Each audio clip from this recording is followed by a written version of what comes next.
Hello everyone and welcome back to Lucky Loaders 15, where I'll be giving you 4 of my best bets for tomorrow's racing. Before we get into that, I just want to say sorry that Caravan of Hope, he didn't go and win. He was my nap. I was really confident about his chances. He's a horse that I really like, but he only just lost. He just got touched off by Australes for Roger Varian, who got a nice run up the inside and always was just staying on that little bit stronger. But so was Caravan of Hope, to be fair to him. He was trying his heart out, but he just couldn't get up tonight. He only lost by half a length, but both of them pulled 4.5 lengths clear from the third place horse, and both are going to be going up the weights. Originally, Caravan of Hope for Hugo Palmer was rated 85. I wouldn't be at all surprised if he got a £3 or £4 raise for that effort. It probably could go off 88, 89 next time out, but I still think he is very well handicapped, and he still could have £20 in hand with the handicapper, and by the end of the season we could potentially be seeing him off a rating of round about 100. I have complete confidence that he can reach those heights, and Hugo Palmer has said as well that back on turf he'll be more effective, and he could easily pop up in a race, like I said already, like the Ebor, maybe a race like the November handicap at Doncaster. He's definitely going to land a big pot over those staying distances later on in the season, so he's definitely one for the notebook still, but at least he did run a nice race, and he might have needed the run, to be fair as well. Hugo Palmer, he can train them ready first time out, but sometimes they do like to improve for a run. But I just thought the race was a really good opportunity because he'd been entered for 2 races that he could have run in yesterday, but they decided to take up this race, probably because they thought on paper it was a little bit easier. But they just bumped into Australes, who unfortunately was the winner. But away from that, our other selection, our next best, was disappointing down at Haydock with Arctic Vega for Andrew Bolden and Oisin Murphy. Was planted out the back for most of the way, and sometimes at Haydock, when you're at the back, it's very hard to pass, and a lot of horses that did well today were very prominent, and those tactics probably would have been better if they had been deployed by Oisin Murphy later on. I'm not sure if maybe it was a jockey error, maybe just one of those things, but I think away from Haydock probably wasn't his track as well, to be fair to him. A lot of horses seem to not take to Haydock for some reason. It's a bit of one of those bizarre tracks that a lot of horses, they either love or hate. It's kind of a Marmite course for a lot of horses. But yeah, Arctic Vega, disappointing, stayed on strongly inside the last furlong, but was never going to win. But then Cosmelli, our great friend Cosmelli, he came and saved our bacon. He got the each way money at 12 to 1 as our extra tip, and we've still got one more tip to go tonight, which runs at Wolverhampton in the 8:30, and hopefully Dougie Costello can do the business and run a good race for us. I think we tipped him up last night at 14 to 1, so it would be a really nice win if it did come in. But anyway, enough of me talking about on how today's selections went.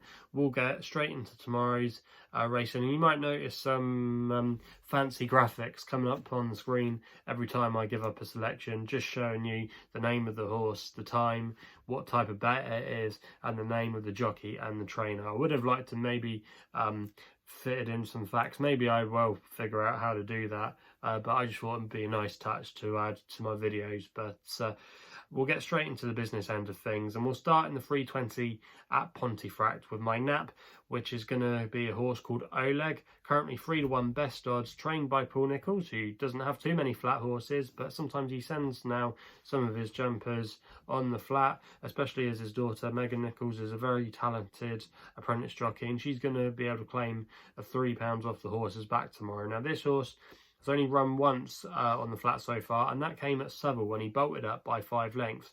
Now the handicapper did raise him £12 for that win, but he could have any amount in hand and he could still have a lot more to give. There could be some rain around as well tomorrow at Pontefract, and it could make it very testing. And if the ground did get a bit testing, that wouldn't be too bad for Oleg, because he actually has finished second over in Pau when he was trained over in France on heavy ground, so he should cope with the conditions, and some of these might not. He's got a good draw on stall 1 tomorrow, which you need. It's a very sharp track, Pontefract, and if he can get a good good start, just track the pace early on, or maybe even make it. I think he's got a very good chance of going very close. And for me, I think there's still a little bit of mileage potentially in his mark of 79. So he's going to be my nap tomorrow in the 320 at Pontefract, and hopefully we can get off to a winning start. We then go to Yarmouth with our next tip in the 510 with a horse called Opine. Now this one might be a bit of an unusual one. You might be thinking, why am I putting up a horse that's barely got any form next to his name? Well, he's trained by Michael Bell and Hayley Turner's But For The Ride. Both team up well together usually. And Michael Bell, one of his best tracks is at Yarmouth. He's had a 20% strike rate with all his runners there in the last 5 years, and if you backed him blind, you would be up £15.73 to a £1 stake if you bet £1 on every horse he ever sent there. So that's definitely a positive one to note. But this horse, as a 2-year-old last year, was crying out for a step up in trip, was always bred for stamina by Authorised, who I believe is the same sire as Tiger Roll, and the dam is actually a half sister to Trev, dual arc winner, obviously a few years ago for Cricket Head. So definitely a stamina based pedigree, and going up significantly in trip tomorrow. I think we'll see this horse to good effect, and with the good record as well at Yarmouth, I think you've got to take this horse into consideration. And I don't think the handicap mark is that harsh actually. I think there's definitely work in that. And looking at some of his rivals, I was dead against quite a few of them, and I just thought 12 to 1 represented a bit of value, and this is going to be one of my extra tips. And I just think at 12 to 1, that's a good each way bet, and hopefully Hayley can go and get the job done. We then stay at Yarmouth with my long shot in the 610 with a horse called Friday Fizz. Currently 16 to 1 with bookmakers at the moment, and there's 4 places on offer at the moment. Now this horse is trained by Mark Loughnane, who I think is a very underrated trainer, and Luke Morris is But For The Ride. Now this horse is currently rated a mark of 57. She's a 4-year-old filly. She's actually still quite lightly raced. Now last year she had some fair form. She didn't really show too much, but I think off a mark of 57 she could have a bit of scope for that. She ran some okay races over 7 furlongs last year in better company, and when she ran those times they deployed prominent tactics, and she just got tired and touched off in the last furlong or so. So dropping down to 6 furlongs tomorrow looks the obvious move. And again, like the previous race, there's a lot of horses in here that I'm not convinced about. They'll either the run, they're exposed, whereas Friday Fizz I thought still had a bit of mileage in that handicap mark. And Luke Morris tomorrow is going to be drawn towards the stand side. That's not a bad place to be sometimes at Yarmouth, and I think if he can get her in a prominent position against that rail, she could be quite hard to peg back. And at 16 to 1, I think that's a massive each way chance.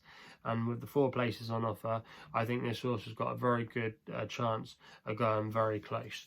We then go again to the all-weather at Kempton for the last race of the day in the 9 o'clock with a horse called Anno Lucis, I think that's how you say it, for Sir Mark Prescott, currently 11 to 2. Going to recommend the Dirty each way with the 4 places, and Ryan Tate is the jockey booking tomorrow. Now again, Sir Mark Prescott, similar to like Michael Bell, he's sent this horse out as a 2-year-old to get it handicapped, and it's going to be making its handicap debut tomorrow off a mark of 59. Now this horse is by Master Craftsman and has a plenty of stamina in the dam side of the pedigree, so it suggests that staying trips are going to be this horse's optimum. Sometimes Mark Prescott, you might look at his horses in novice races and they'll be 66 to 1, 100 to 1 outsiders, and they're normally finish towards the rear of the field to get them handicapped, and then the following year he'll send them out through the handicaps, and they can often get on a streak. And this one looks like it exactly fits that profile.